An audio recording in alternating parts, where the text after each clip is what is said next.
Survey defaults has been updated to allow for further defaults to be set via the global settings. You can see here that we have access to the coordinate system settings, alpha defaults, numeric defaults, and point groups. All of these can be set individually and can be used to preset any form that requires any of these values.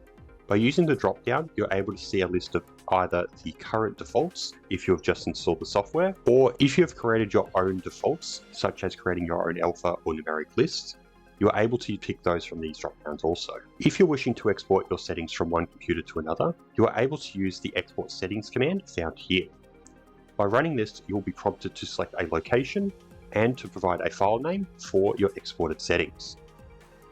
The settings that will be exported will be your point code set, your survey line settings, and your point group settings.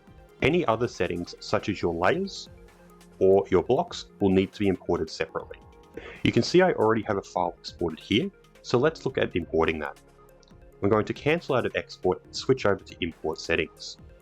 From here, I'm going to select this v26.20 file, and by double-clicking that, it'll ask, do you want to create a backup of the current settings? If you select yes here, you will get the location of where your backup settings are going to be stored, and then you'll be asked, this will replace your current settings, do you wish to continue? If you cancel at this point, your current settings will be retained, and the settings will not be replaced with the ones from the file that you have selected. In this case, I wish to go yes.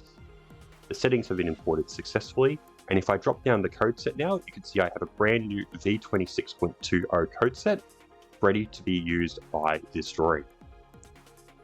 To cement this for future drawings, make sure you go into either point code set or survey string settings. In this case, I'll go into point code set and just run the set as global command.